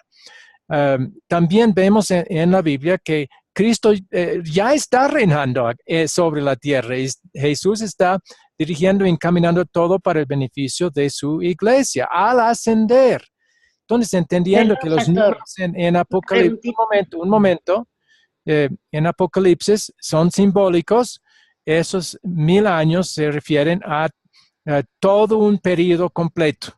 Entonces, El verdadero milenio, aunque no son 1000 años, pero es desde la ascensión de Cristo hasta el fin del mundo. Está reinando, sobre todo aquí en la tierra, para el beneficio de su iglesia. No habrá entonces una venida aparte para establecer un reino terrenal, de ninguna manera. Entonces, ¿y cuál es lo grave de esa doctrina? Hace enfocar la atención en lo terrenal. Por eso en las iglesias evangélicas hay mucho énfasis en la política, porque necesitamos, si va a haber milenio, necesitamos preparar el camino para el reino aquí terrenal. Y en eso se mete, cuando realmente la iglesia no tiene por qué meterse en la política de ninguna manera, porque nuestra herramienta es la palabra de Dios, nada más. Y nuestra meta es que las personas lleguen a la fe, no resolver los problemas políticos de un país. Y con la fe la persona va directo al cielo al morir. Cuando Jesús venga la segunda vez, hay solo una venida más, va a llevarnos al cielo. No habrá un reino aquí en la tierra. ¿Entienden? Sí, hermano, yo entiendo, pero ¿le puedo hacer una pregunta? Sí, claro. Yo comprendo que yo soy salva y no por obras, y además soy salva por la muerte y resurrección de Cristo. ¿Y cómo me debo de comportar aquí para que no diga yo que son obras y que yo no me vaya al infierno y sea yo salva? Ahí está el problema. No hay nada que podamos hacer que va a evitar el infierno por nosotros. Y su pregunta, ¿qué debo hacer? Está mal basada, lo siento mucho, Marisela. ¿Cómo me debo de comportar? Ya no hay obligación de la ley. Hay una motivación más fuerte que nos va a animar más, que va a ser un motivo más poderoso que la obligación, ese debo hacer. Y es lo que Cristo hizo por nosotros. Y usted ha dicho, yo sé que Él murió por mí, pero hizo más. ¿Quién cumplió la obligación de la ley por nosotros? También eso hizo Cristo. Y es otra doctrina que las iglesias evangélicas no predican. No he encontrado ninguna que predica que Cristo en su vida también cumplió el requisito de la obediencia perfecta por nosotros como nuestro sustituto. Cristo no solo murió en la cruz, hizo dos cosas. Él obedeció la ley por nosotros como nuestro sustituto. En base a eso también somos salvos. ¿Cuál entonces es nuestro motivo para luchar, para obedecer su ley? Que sí vamos a querer hacer. Es gratitud. Eso hemos repetido mucho, mucho, mucho. Y el versículo que lo muestra, un versículo, hay varios, pero es Hebreos 12:28. Habiendo recibido un reino inconmovible, tengamos gratitud y por ella sirvamos a Dios. Entonces, sí, la ley, ya, si uno pregunta, ¿pero qué es lo que voy a querer hacer en gratitud? Pues ahí la ley sí sirve como guía y nos muestra qué podemos hacer, que es la voluntad de Dios para nosotros, pero no lo hagamos porque debemos hacerlo. No lo hagamos porque tenemos que hacerlo. Hagámoslo porque queremos hacerlo por gratitud y amor por todo lo que hizo por nosotros. Entonces, sí, la ley motiva, pero motiva con miedo. Y esa no es la motivación que Dios quiere. Y Él quiere que por amor y gratitud, con gozo, le sirvamos lo mejor que podamos. ¿Sí? Entonces, la motivación es amor y gratitud. La guía es ya la ley, que ya no es algo que tenemos que hacer para ser salvos. Y eso es otro error de muchas iglesias evangélicas. Dicen, Cristo sí pagó por el pecado, pero ahora nos toca a nosotros obedecer. Eso tenemos que hacer nosotros. Falso. Y ahí ¿dónde está el enfoque? En el hombre y lo que el hombre debe tener y tiene que hacer. Y eso lleva al infierno. Eso es lo que lleva al infierno. El hacer algo porque pienso que debo hacerlo. Tengo que hacerlo para no ir al infierno o para ir al cielo. Eso es lo que me lleva al infierno. Esa idea, ese pensamiento. ¿Sí me entiende, Marisela? Sí, hermano. Haga lo Entonces que va a hacer por gratitud, pero guiada sí por la ley de Dios. sí, esa parte escritural que dice ni los borrachos, adúlteros y todo no entrarán al reino de los cielos, lo debo de dejar así por gratitud. Pero no, mire, cuando usted dice no debo hacerlo por gratitud es una contradicción.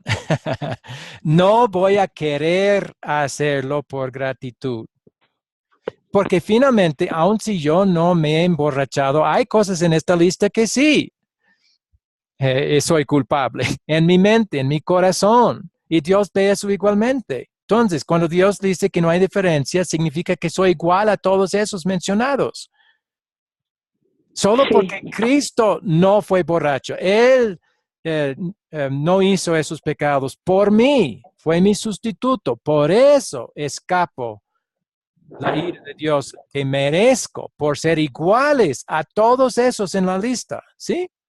No pensemos que somos mejores porque ya no me emborracho o ya no cometo adulterio físicamente. Ajá. Si tengo algo de eso en mi mente, ¿sí?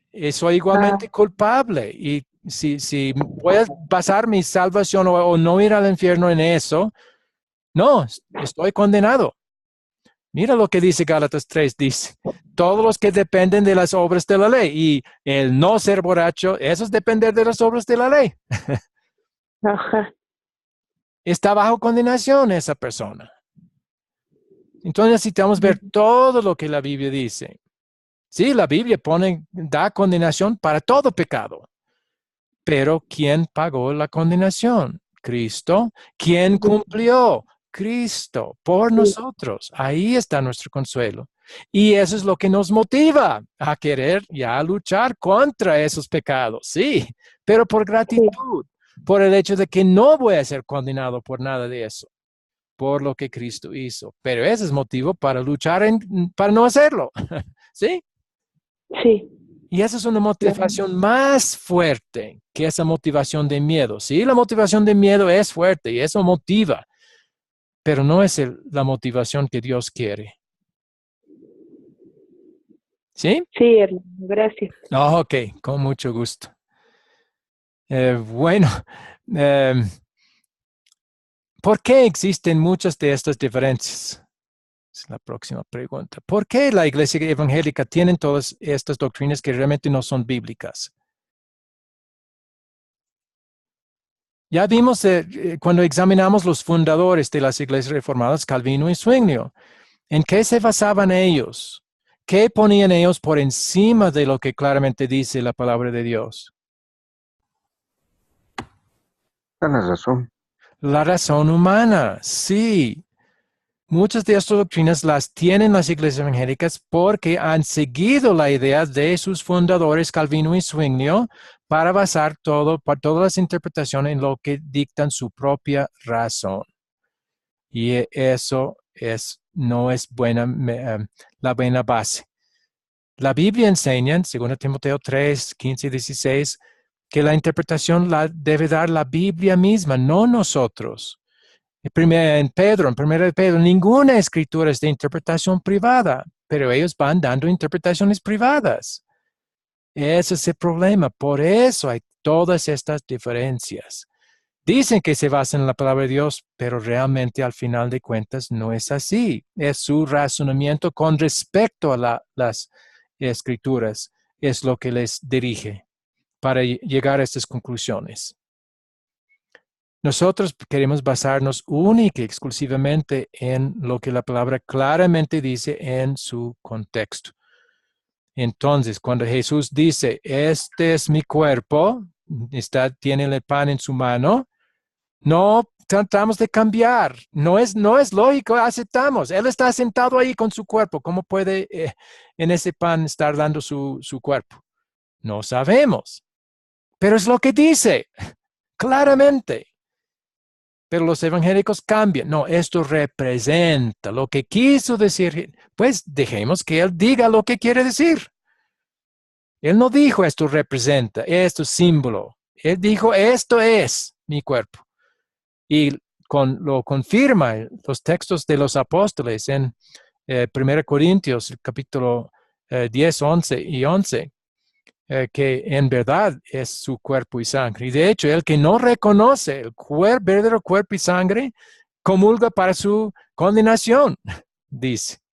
Entonces, ahí confirma que realmente estamos recibiendo su verdadero cuerpo y sangre, y es para el perdón de nuestros pecados.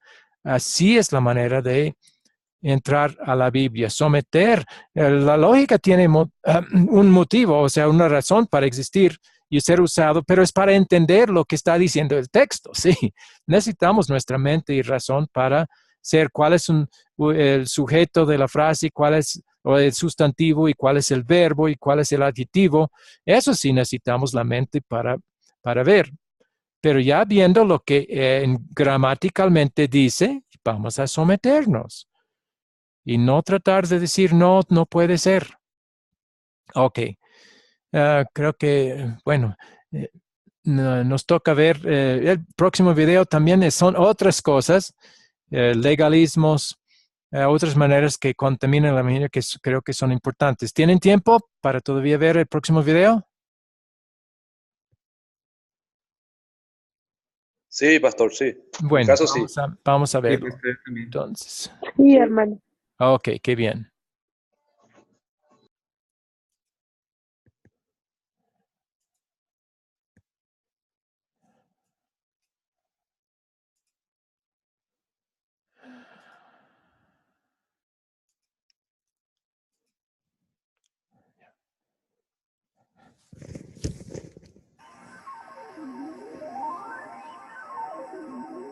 Bienvenidos a la tercera lección de este curso, que está diseñado para ayudarles a determinar su identidad espiritual. En la última lección mostramos las diferencias que existen entre la Iglesia Católica Romana y la nuestra. En esta lección continuamos examinando las diferencias entre las iglesias evangélicas y la nuestra. También veremos las diferencias a través de una conversación entre Eduardo, miembro nuestro, y Silvia, miembro de la Iglesia Evangélica.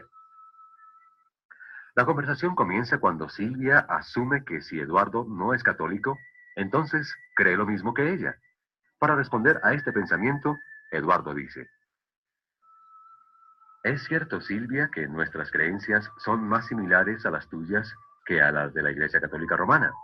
No obstante, todavía hay diferencias importantes entre las enseñanzas de los evangélicos y las nuestras. ¿Y cuáles son esas diferencias? Bueno, Silvia, hay diferencias. Pastor. Perdón, es la repetición. Ya estoy en la B. Antes me dijiste, Eduardo, que además de las doctrinas sobre el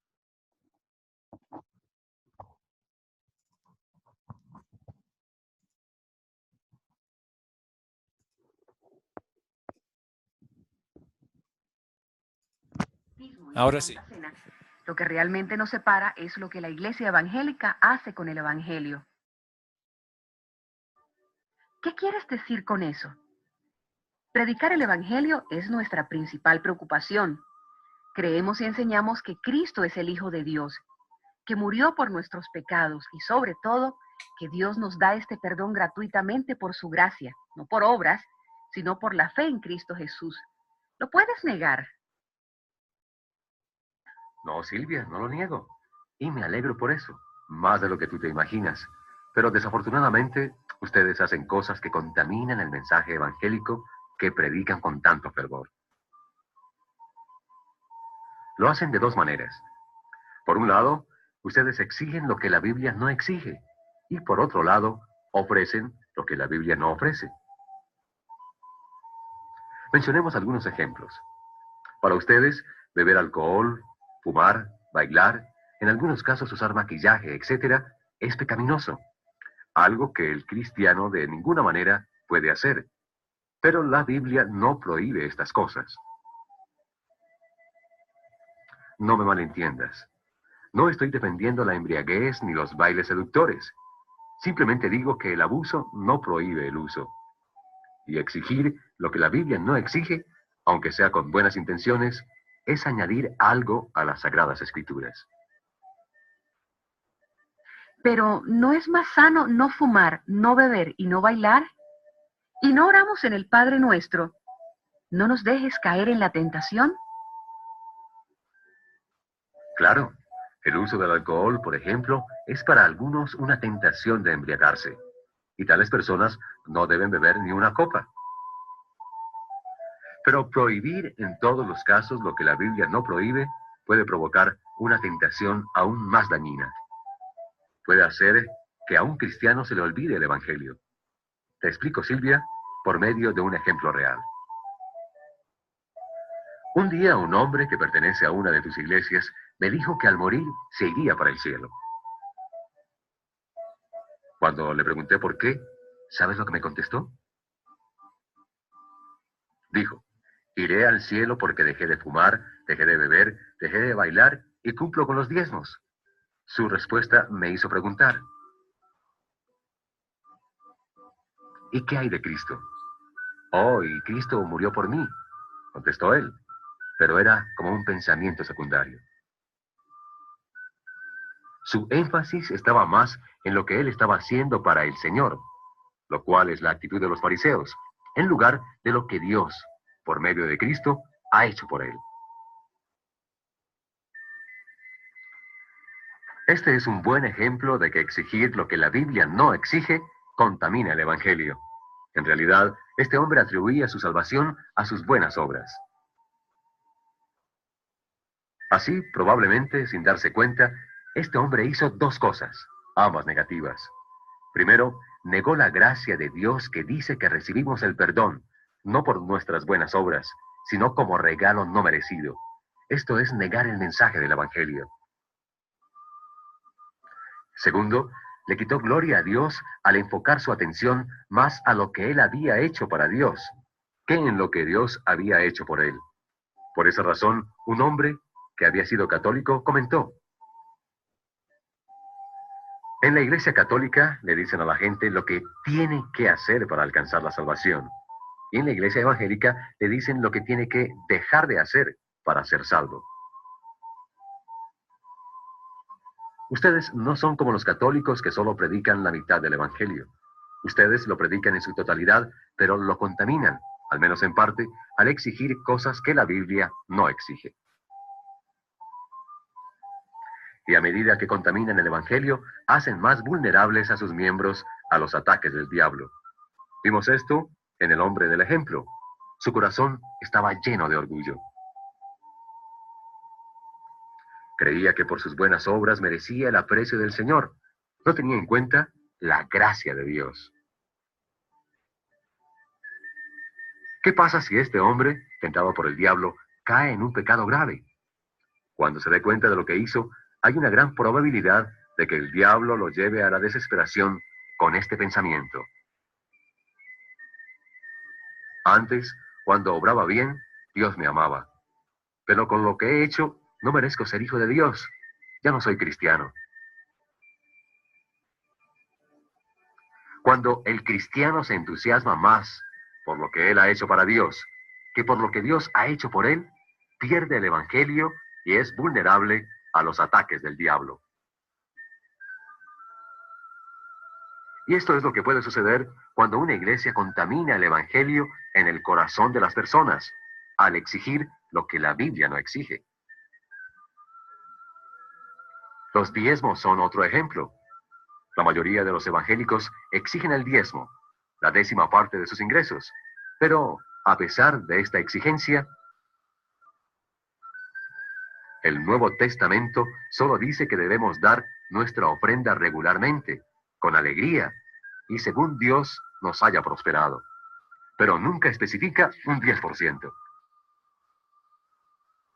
Pero Eduardo, tú y yo sabemos que el hombre, por naturaleza, es tacaño. Y si no ponemos esa condición, no dará nada, o casi nada. Puede ser, pero hay en nuestra iglesia muchos que por amor a Dios dan el 10% o mucho más, y otros que, teniendo el mismo amor, dan menos. Claro que en la práctica tú tienes razón. Es más fácil obtener resultados a corto plazo motivando a la gente con la ley, o sea, por la obligación, que con el Evangelio, o sea, el amor de Jesús. Pero buenos resultados no lo son todo. En primer lugar, porque solo lo que hacemos por amor vale ante los ojos de Dios. En segundo lugar, buscar buenas ofrendas no justifica exigir como ley lo que la Biblia no exige. Y en tercer lugar, estos mandamientos de hombres perjudican las almas, como vimos el ejemplo. Bueno, Eduardo, para decir la verdad, parece que en tu iglesia todo es muy fácil. Uno puede dar o hacer lo que le venga en gana. Eso es lo que los católicos dicen de nosotros, pero no es verdad. Ser libres del pecado no es tener libertad para pecar. Lo que digo es que cuando uno exige lo que la Biblia no exige, o cuando motiva a la gente por medio de la ley, o sea, obligación, en vez del Evangelio, o sea, el amor de Dios, contamina y desvirtúa el Evangelio. Antes dijiste que hacemos dos cosas que contaminan el Evangelio. Una es que exigimos lo que la Biblia no exige. ¿Cuál es la otra? La otra es que prometen lo que la Biblia no promete, directa o indirectamente. Me refiero, Silvia, a las sanidades por la fe y a los testimonios que puedan crear falsas expectativas. Te explico. Cuando estamos enfermos, es bueno pedirle a Dios en oración que nos sane. De hecho, debemos hacerlo. Pero exigir la sanidad como si fuera una obligación de Dios, o lo que es peor, decir, Dios te sanará si tienes la fe suficiente, es ofrecer o prometer algo que la Biblia no promete. Mira el ejemplo de San Pablo. 3 veces, en oración muy ferviente, pidió a Dios que le quitara su enfermedad, un aguijón en su carne. Y Dios le dijo, bástate mi gracia, porque mi poder se perfecciona en la debilidad. Entonces, ¿Pablo no tenía la fe suficiente?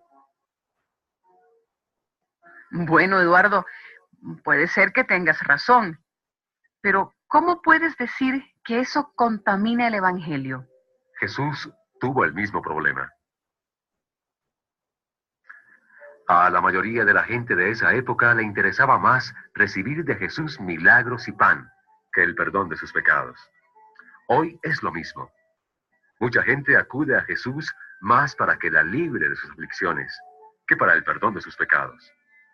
Es lamentable porque nuestra mayor necesidad es la salvación de nuestras almas antes que la sanidad del cuerpo. Hay el mismo peligro con los testimonios. Una señora, después de escuchar el testimonio de una pareja sobre la forma en que Dios salvó su matrimonio, le dijo a una amiga, ojalá que Cristo entre en el corazón de mi esposo para que nuestro hogar sea feliz otra vez. Fíjate, Silvia, no dijo para que mi esposo reciba el perdón de sus pecados y la vida eterna, sino para que mi hogar sea feliz. Mira, al diablo no le importa que uno tenga una relación con Cristo como médico o como trabajador social. Lo que no quiere es que uno tenga una relación con Cristo como su salvador personal del pecado. Eduardo, me tienes confundida. ¿Qué tiene que ver todo esto con la contaminación del Evangelio? Es muy sencillo, Silvia.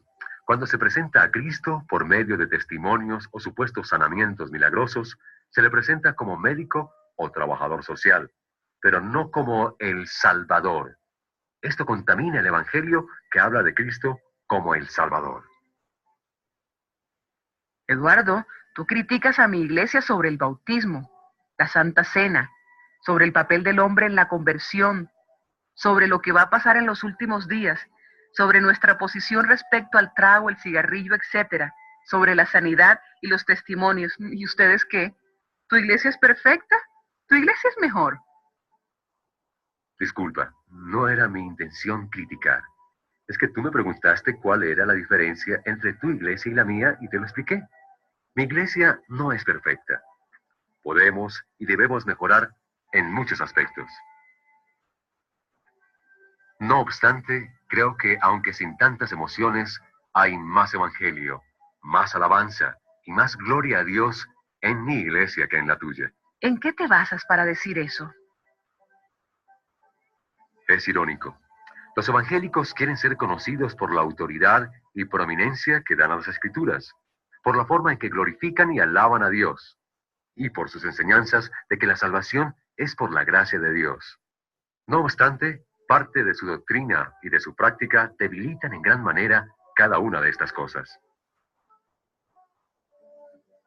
Cuando ponen la razón como autoridad sobre las Escrituras, en su enseñanza sobre el bautismo y la Santa Cena, por ejemplo, debilitan su posición en cuanto a la autoridad y preeminencia de las Escrituras.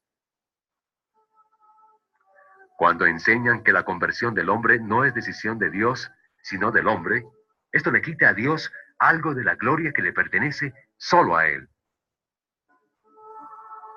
Y finalmente, cuando ustedes ponen tanto énfasis sobre lo que el hombre tiene que hacer y dejar de hacer para ser un verdadero cristiano, debilitan su enseñanza de que la salvación es por la gracia de Dios. La palabra evangelio viene del griego y quiere decir buenas noticias. Es el mensaje que enseña cómo Cristo nos perdonó y cómo Dios, su Padre, nos da este perdón plena y gratuitamente por su gracia, por medio de la fe en Cristo Jesús. Nosotros no tenemos la palabra evangélico en nuestro nombre, pero somos evangélicos en el sentido de que creemos y proclamamos el verdadero mensaje del Evangelio. Finalmente, ¿qué podría ser más evangélico que no solo proclamar el Evangelio, sino también tomar precauciones para que no prediquemos o practiquemos nada que pudiera contaminarlo?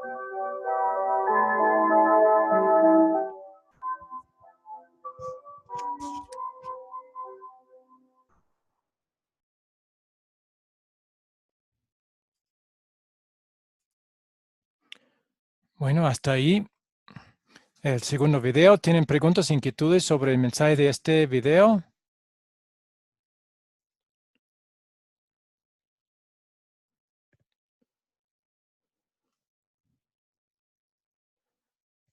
Entonces, ¿cuáles son las dos maneras en las cuales las iglesias evangélicas o reformadas contaminan el evangelio? Dos maneras que ha presentado. Hay otras, pero...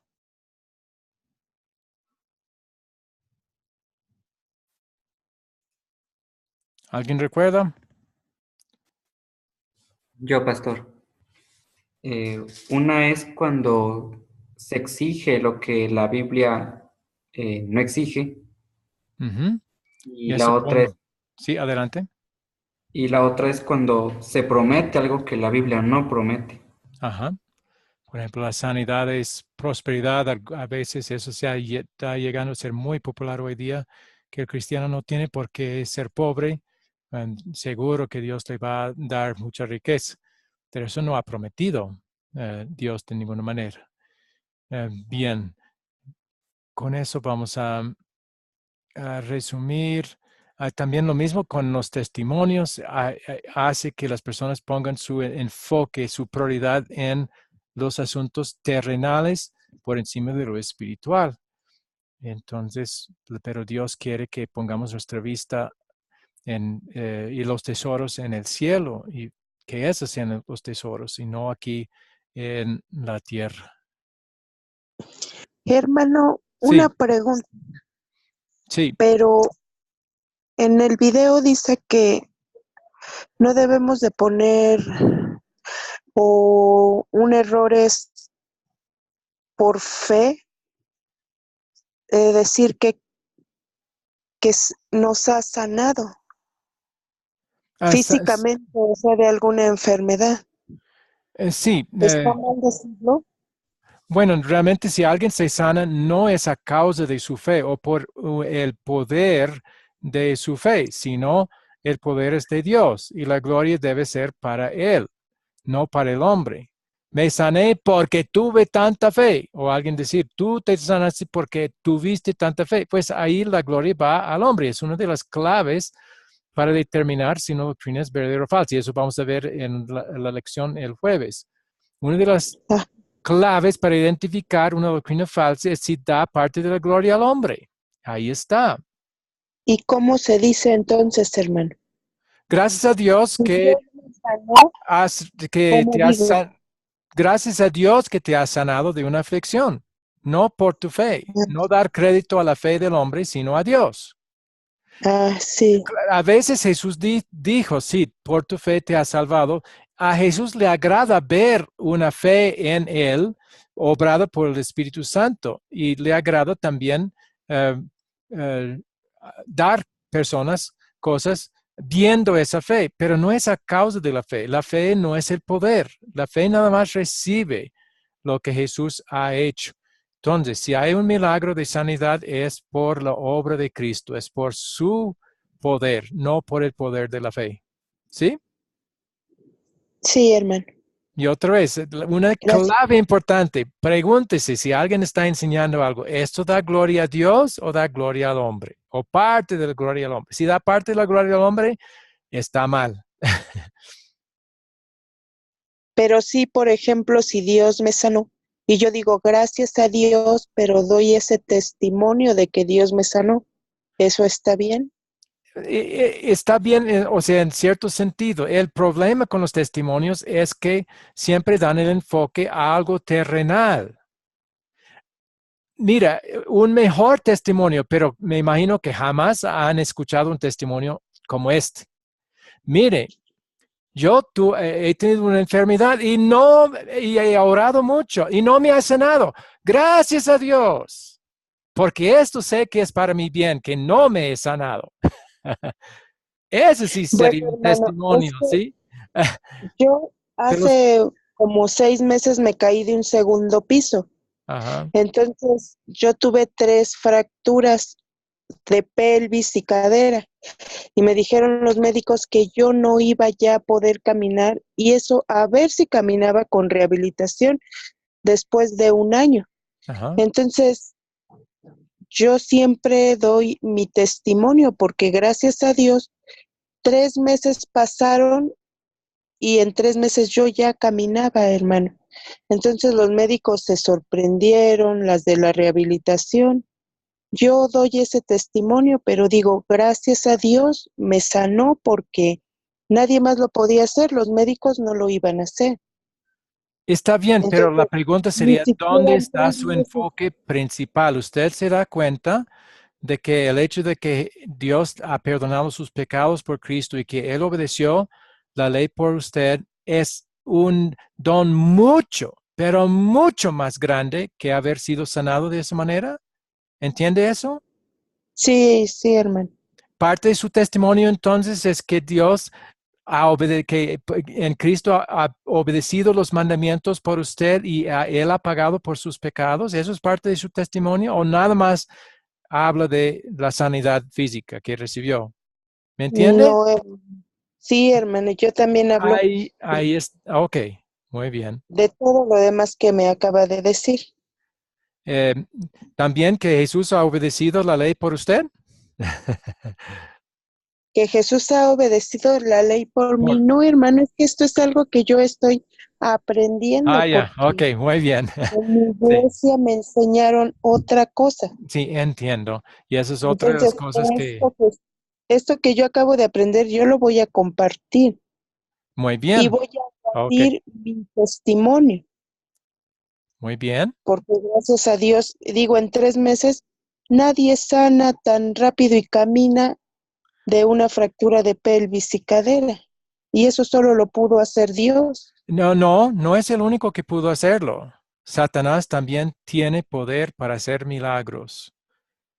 Y Satanás lo hace, cuando lo hace, para mantener a las personas en el error doctrinal, en errores que les llevará al final al infierno. Satanás le agrada dar beneficios físicos a las personas, con tal de que confíen en el error. que hay ahí. Y muchas veces esas sanidades hacen así. Sí, le da a entender, bueno, yo estoy en el sitio correcto porque mira el milagro que me ha pasado mientras he estado aquí. Entonces, Satanás tiene ese poder de hacer milagros engañosos. Segunda Tesalonicenses, el capítulo 2, habla así.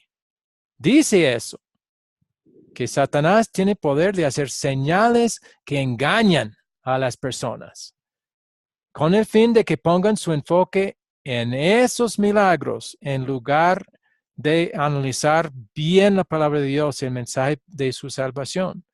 Entonces, lo más importante, el enfoque principal que Dios quiere que usted tenga, Marisela, no es que ha sido enseñado. Sí, está bien, dale gracias a Dios por eso.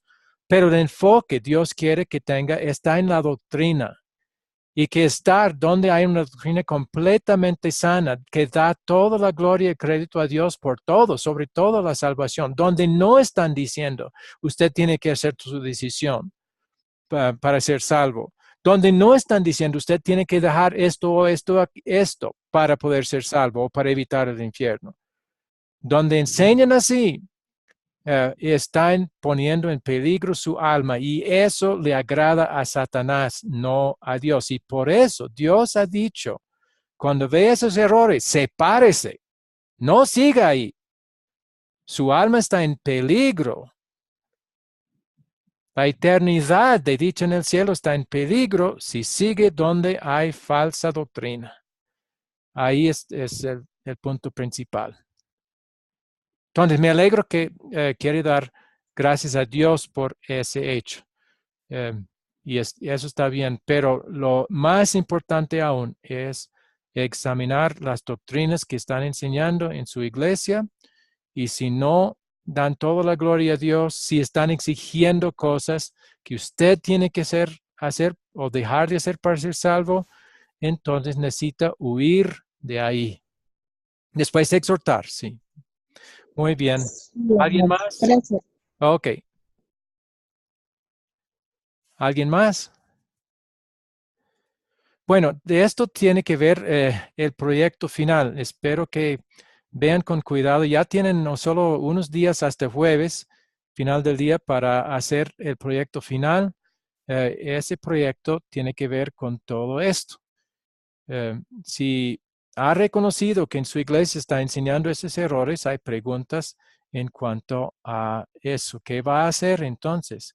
De acuerdo a lo que Dios ha indicado que Él quiere que haga.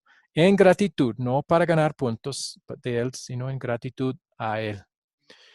Bien, entonces voy a colocar ese proyecto final otra vez, esas preguntas en el grupo de WhatsApp.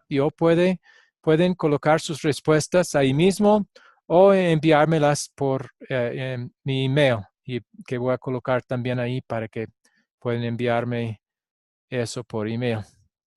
Bueno, si no hay nada más, quiero terminar con oración. Pastor. Sí. Sí, yo de nuevo, nada más quiero dar una opinión. Sí. Con respecto a la enseñanza. Realmente me edifica, en primer lugar.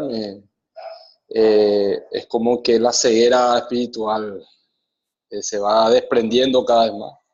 Qué bien. Ese por el segundo punto. Y por el tercero, si yo doy un tipo de enseñanza similar a la que da usted, pastor, en la congregación, estoy seguro que me echan de la congregación. Sí, muy posiblemente. Y Dios sí. ha dicho que habrá persecuciones y van a ponerse en contra. Mira los judíos, que era el pueblo mismo de Jesús, y mira cómo se pusieron en contra cuando Él enseñó la verdad. Sí, eso puede pasar. Sí, la verdad, porque no, jamás escuché las enseñanzas que ahora estoy escuchando. Y soy el que más quizás faltó en clases también, ya por cuestiones de trabajo o también ya por cuestión de los cultos que participo. Entonces, yo creo, pastor, que voy a tener que empezar de nuevo a traer el curso. lo más seguro posible. Está bien, sí, se va a ofrecer más, pero también puede repasar todas las grabaciones. Repasando, sí. Así puede repasar. Esa opinión nada más, doctor. Ok, bien, muchas gracias. Ok, bienvenida a su punto de vista. Ok. ¿Alguien más? Entonces voy a terminar con oración. Querido Señor Dios, gracias por la sana doctrina que hemos estado recibiendo en este curso, sobre todo la correcta doctrina con respecto a nuestra salvación, que es 100% por Cristo y 0% por nosotros. Ni siquiera hay una decisión de nuestra parte que contribuye para nuestra salvación. Todo lo ha hecho tú, Jesús y el Espíritu Santo. Reconocemos y confesamos que a veces no hemos dado suficiente atención a errores que la iglesia a la que pertenecemos ha enseñado. No hemos sido suficientemente diligentes para guardar y mantener la sana doctrina. A veces hemos pensado equivocadamente que el verdadero amor está dispuesto a pasar por alto ciertos errores doctrinales. Perdónanos estos pecados, Señor, porque sabemos que pasar por alto doctrinas es pecado. Y ahora viendo que Jesús en verdad nos ha perdonado gratuitamente, pedimos que nos ayudes de ahora en adelante, por obra de tu Espíritu Santo, a dar a la sana doctrina la importancia que merece, en gratitud a ti por todo lo que has hecho por nosotros, por tu amor. Si notamos que nuestra iglesia se ha desviado de alguna manera de la sana doctrina, ayúdanos a mostrarles a los líderes y a los miembros de la iglesia sus errores con amor, para que tengan la oportunidad de corregir los errores, puesto que todo error doctrinal pone en peligro la salvación de los que oyen esos errores. Ayúdanos a hacerlo aun si nos cause problemas, aun si los líderes de la iglesia se ponen en contra y comiencen a perseguirnos y tratarnos mal. Pero ayúdanos a hacerlo por amor a ti y por amor a ellos, aun si algo así pase. Todo lo pedimos, Señor, en nombre de Jesús. Amén. Bueno, hasta ahí la lección de hoy. Un poco difícil, pero importante, muy importante. Bien, que Dios les guarde hasta el jueves a la misma hora. Si Él nos permite seguir reuniéndonos. Eso será la última clase. Voy a poner las tareas y también el proyecto final otra vez en el grupo de WhatsApp. Muchas gracias, hermano. Que Dios le bendiga. Ok, muchas gracias, Marisela. Lo mismo le deseo. Muchas gracias, hermano. Buenas noches. Okay. Buenas noches. Muchas gracias, pastor. Bendiciones para usted y para cada uno de los hermanos. Bendiciones. Okay, Marcos. Gracias. Muchas gracias.